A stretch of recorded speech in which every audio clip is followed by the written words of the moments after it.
Decíamos que ya Alfredo Torres estaba con nosotros, el presidente ejecutivo de Ipsos Perú, para hablar no solamente de la metodología, sino los resultados que ha arrojado Ipsos en esta encuesta a muy pocas semanas de las elecciones, de la primera vuelta electoral. Alfredo, ¿cómo estás? Bienvenido. Gracias, Mónica. Buenos días. Sí, si puedes acercarte un poquito más, porque creo que te escucho un poco lejos, a ver si podemos mejorar esta comunicación. Vamos a hacer esto mejor. A ver. Perfecto. Muy bien. Bueno, Esto es lo mejor, sí. En esta, digamos, la metodología es muy importante porque lo que se ha hecho en el caso específico de Ipsos, y ha sido la única encuestadora que lo ha hecho en este momento, es que se ha puesto una cédula, la gente ha votado como si votara el 11 de abril, y los resultados que ha arrojado, en principio la sorpresa, es que Forsyth detiene caída y se pone en un expectante segundo lugar, luego de haber llevado la delantera y haber tenido la baja que todos hemos conocido en las semanas anteriores. Sin embargo, en el caso de Johnny Lezcano, todo parece señalar, por lo menos en el interior del país, que tiene ya, digamos, un bolsón de votos que parece difícil de mover. Quizá podemos empezar con estos dos primeros en el análisis. ¿Cómo estás? Sí, por supuesto. Bueno, claramente Johnny Lezcano ya está saliendo en todas las encuestas en el primer lugar. No son tantos los puntos de diferencia, todavía podría perder la primera ubicación, pero en este momento él es claramente el candidato que tiene mejor opción de pasar a la segunda vuelta, ¿no? En el segundo lugar, efectivamente, nuestra encuesta ha encontrado a George Forsyth, tanto en la encuesta como en el simulacro de votación, porque hicimos ambas técnicas, lo cual se confirmó en una encuesta que sacó en la noche otra agencia, ¿no? CPI. Entonces, sí, podemos decir que también ahí hay una información importante, o sea, ha detenido la caída o el bajón que tuvo en las semanas previas y está, digamos, pero en un segundo lugar muy ajustado, seguido muy de cerca por un candidato que viene trepando en las últimas semanas, que es López Aliaga. Ese es el otro dato que hay que tener presente. Entonces, el segundo lugar no está nada definido, podría ser Forsyth, podría ser López Aliaga, o también podría ser otros dos candidatos que están más bien estables, no han tenido movimientos ya desde hace 2 o 3 meses, que son Keiko Fujimori y Verónica Mendoza, pero que todavía, en términos de números, de margen de error, etcétera, están pues a poca distancia. O sea, el segundo puesto, por lo tanto, estaría todavía por definirse entre estos 4 candidatos, ¿no? Forsyth, López Aliaga, Fujimori y Mendoza. Y solamente para agregar una pregunta en relación a Verónica Mendoza. Definitivamente ella se ha visto, ella es la más perjudicada, digamos, aunque su votación sería eventualmente estable, por Johnny Lezcano, porque comparten en el sur un bolsón de eventual votación que podría definitivamente debilitarla a ella y lo ha fortalecido a Lezcano. Claro, sin duda el crecimiento inicial de Lezcano, y todavía sigue siendo su principal bastión, ha sido en el sur, ¿no? Donde era, digamos, en las elecciones pasadas era el lugar, digamos, más importante la zona más importante para Mendoza. Entonces, el crecimiento de Lezcano ha sido la principal barrera, digamos, al crecimiento de Mendoza, ¿no? No hay duda. Alfredo Torres, buenos días. Parte de los datos relativos a la encuesta son publicados en El Comercio el día de hoy. Y hay un tema que me ha llamado mucho la atención ahí, que son las razones por las que se vota por uno u otro candidato. Ustedes las dan respecto a los 6 candidatos con más intenciones de voto. Lo que llama la atención es que en ninguno de los casos figura la pandemia. Aparentemente es un tema que no tiene relevancia en la motivación del voto para ninguno de los 6 candidatos principales. Y respecto de la reactivación económica, es lo que menos se valora en Johnny Lezcano. Apenas 5% es el criterio en el que es menos competente, mientras que López Aliaga destaca sobre todo por eso. Explíquenos, por favor, ¿cuáles son entonces las consideraciones que llevan a que se forme la decisión del voto, puesto que las dos que nos parecen más importantes, pandemia y reactivación económica, no parecen estar jugando un rol importante? Sí, bueno, en el tema económico, López Aliaga sin duda ha hecho ha sido mucho más insistente en sus propuestas. Otro que también figura con un porcentaje alto, por si acaso, en el tema económico es Hernando de Soto, lo que pasa es que él está un poquito más atrás en la tabla, ¿no? Los demás candidatos no destacan por ese aspecto, ni tampoco especialmente por el tema de políticas de salud. Creo que ahí sí lo que ha ocurrido es que hay una carencia general de propuestas digamos, o de posicionamiento de los candidatos en el tema de salud. No hay ninguna médico o, por ejemplo, o médico como vicepresidentes.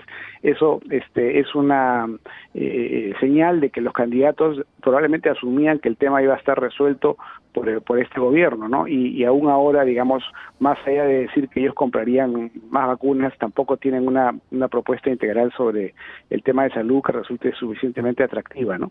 Entonces, los electores están contestando en función de generalidades, ¿no? Sus propuestas, sus ideas, o en el fondo, por un tema de confianza personal en cada candidato, ¿no? Por simpatías ya personales, no están mirando mucho sus propuestas. Dentro de la encuesta de Ipsos, que entiendo terminó el trabajo de campo el día 11 de marzo, ¿no? Sí. Ya. ¿Ha intervenido de alguna manera la apreciación de las últimas declaraciones, por ejemplo, del candidato de Renovación Popular, López Aliaga, que para algunos podía haber sido, digamos, una declaración de exceso o de una circunstancia que podría hacerle perder el paso de crecimiento? Y eso podría favorecer eventualmente a un candidato como Hernando de Soto, porque parece que la transferencia, digamos, la matriz de transferencia está entre estos dos candidatos.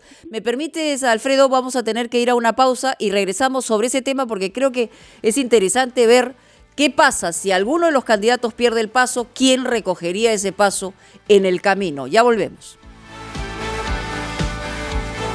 Con Alfredo Torres, presidente ejecutivo de Ipsos Perú. Le habíamos hecho una pregunta y una reflexión en realidad. Primero, si recogían las declaraciones últimas de Rafael López Aliaga, esta encuesta de Ipsos, que le podría jugar en contra, uno. Y dos, cómo sería la posibilidad de transferir votos en el caso eventual, por X razones, de que los perdiera alguno de los que están en la delantera. En el caso de Soto, López Aliaga, esa transferencia se podría dar. Sí. La encuesta fue hecha antes de las últimas declaraciones de López Aliaga, por lo tanto sí es cierto que podrían tener un impacto eventualmente perjudicial en los próximos días, no lo sabemos. Lo que sí es cierto es de que los errores de un candidato pueden llevar a que se transfieran votos a otro candidato, ¿no? La transferencia no es tampoco masiva, a veces se dispersan entre varias opciones. Sin embargo, en el caso de López Aliaga sí es cierto que quien más recibiría es de Soto, ¿no? Entonces, claro, un deterioro de López Aliaga por errores o por algún tipo de denuncias que hayan en su contra, etcétera, si es que de Soto hace pues una campaña, una buena campaña, pues podría ser él el principal beneficiario de esa caída, ¿no? Sí, Fernando. Sí, por otra parte, quería preguntarle a Alfredo Torres respecto del antivoto, porque usted se ha medido también, digamos, planteado esa pregunta, ¿por quién no votaría usted en ninguna circunstancia?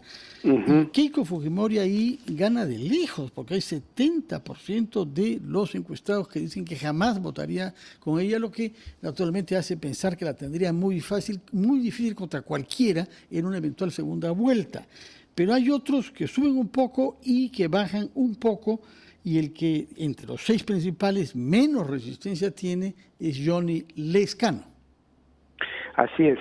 El tema del antivoto pues justamente sirve para el análisis que está haciendo Fernando, ¿no? Lo que vemos ahí es que una segunda vuelta Keiko Fujimori la tendría muy difícil porque tiene pues un antivoto histórico, ¿no? Que viene desde su padre y que ella pues ha acrecentado en los últimos años, ¿no? Ya le perjudicó en el 2016, que le hizo perder la segunda vuelta, y ahora este rechazo se ha incrementado. En el otro extremo está justamente Lescano, y eso es lo que lo hace también el más probable ganador de una segunda vuelta a estas alturas del partido, ¿no? Por supuesto, de aquí a una segunda vuelta puede aparecer mucho más propuestas, o puede cometerse errores o denuncias, o en fin, que puede hacer que cambie la imagen que él hoy tiene. pero en este momento él es una de las cosas que ha logrado en su campaña es una imagen, digamos, de pocas resistencias que le permite ser en la eventual segunda vuelta lo que tradicionalmente hemos llamado el mal menor frente a otras alternativas, ¿no? Sí. Y ahora, digamos, en estas 3 semanas antes de la primera vuelta, lo que, no sé si lo compartes, Alfredo, pero lo que es más importante es cómo van a comunicar sus miradas, quien mejor comunique sus miradas. Por ejemplo, en el caso del Lescano, él está jugando a este rol, digamos, de no contestar nada en concreto, pero jugar al rol de yo vengo de provincia, yo soy una persona como tú, soy más cercano, etcétera, etcétera. En el caso de López Aliaga, es a la confrontación, digamos que pocas veces se le entiende claramente lo que te está diciendo, pero finalmente como una fuerza de choque, ¿no? En el caso de, bueno, de Fujimori ya se ha hablado que tiene muchas dificultades, y en el caso de Forsyth, lo que tendría que también reforzar eventualmente es una forma de comunicar donde no se vean, digamos, los vacíos que podrían percibir la gente como falta de conocimiento, ¿no? ¿Lima será, digamos, finalmente esta batalla todavía por librar entre los indecisos o esto se reparte en general en el Perú? Bueno, sin duda los candidatos pues tienen que tratar de ser un poco más precisos, es lo que quisiéramos los electores, ¿no? Porque la verdad es que con generalidades no sabemos realmente lo que quisieran hacer, ¿no? Y hay candidatos que sí nos dicen más o menos lugares comunes o objetivos de lo que quisieran hacer en el Pero gobierno. Si está bien comunicado, la gente general. lo compra, ¿no? O sea, en términos, a eso me refiero, ¿no? Así es, ¿no? Ahora bien, eso ojalá, y creo que estaría en la prensa tratar de lograr que aterricen, ¿no? En cosas concretas, porque hay muchas contradicciones en algunos candidatos, ¿no? Es el viejo concepto del populismo, ¿no? De que claro, ofrecen el oro y el moro y después ya que pague el siguiente gobierno, prácticamente, ¿no? Sobre los indecisos, lo que sí sabemos es que hay más indecisos fuera de Lima que en Lima, y hay más indecisos en las zonas rurales que en las zonas urbanas. Correcto. Entonces, son temas que hay que tener en cuenta porque cuando esos indecisos toman una decisión, normalmente se inclinan por candidatos que son relativamente populares en esos ámbitos, ¿no? Entonces, un candidato que es demasiado limeño, por ejemplo, tiene pocas opciones de crecer con los indecisos. Ese podría ser el caso de López Aliaga. En este momento es su caso, ¿no? Él tiene un voto muy limeño, está muy fuerte en Lima, pero y sobre todo a los niveles AB, y sobre todo masculino, que es otro tema que también es un factor a tomar en cuenta en su caso. Nunca hemos visto una diferencia tan grande por sexo entre los candidatos, ¿no? En el caso de López Aliaga es mucho más masculino y muy débil en el mundo femenino. Y eso lo comparte también con Lescano, digamos, el voto Lescano más masculino también, que femenino, ¿no? Así es, pero la magnitud, digamos, que hay en el caso de López Aliaga es incluso mayor que en lo que ya se veía en el caso de Lescano. En cambio, Forsyth tiene un poco más voto femenino, ¿no? Y en fin, las candidatas mujeres también. A propósito de Lima y regiones, también habría que diferenciar regiones entre sí, porque la situación en el sur del país parece sumamente diferente a la del norte o centro u oriente, puesto que en ninguna otra región alguien saca 28% de intenciones de voto, como es el caso del Lescano en el sur. Y cuando decimos el sur, no es solamente Puno, que es su departamento de origen, cuyos bailes típicos, él parece que baila con mucho talento. La morenada.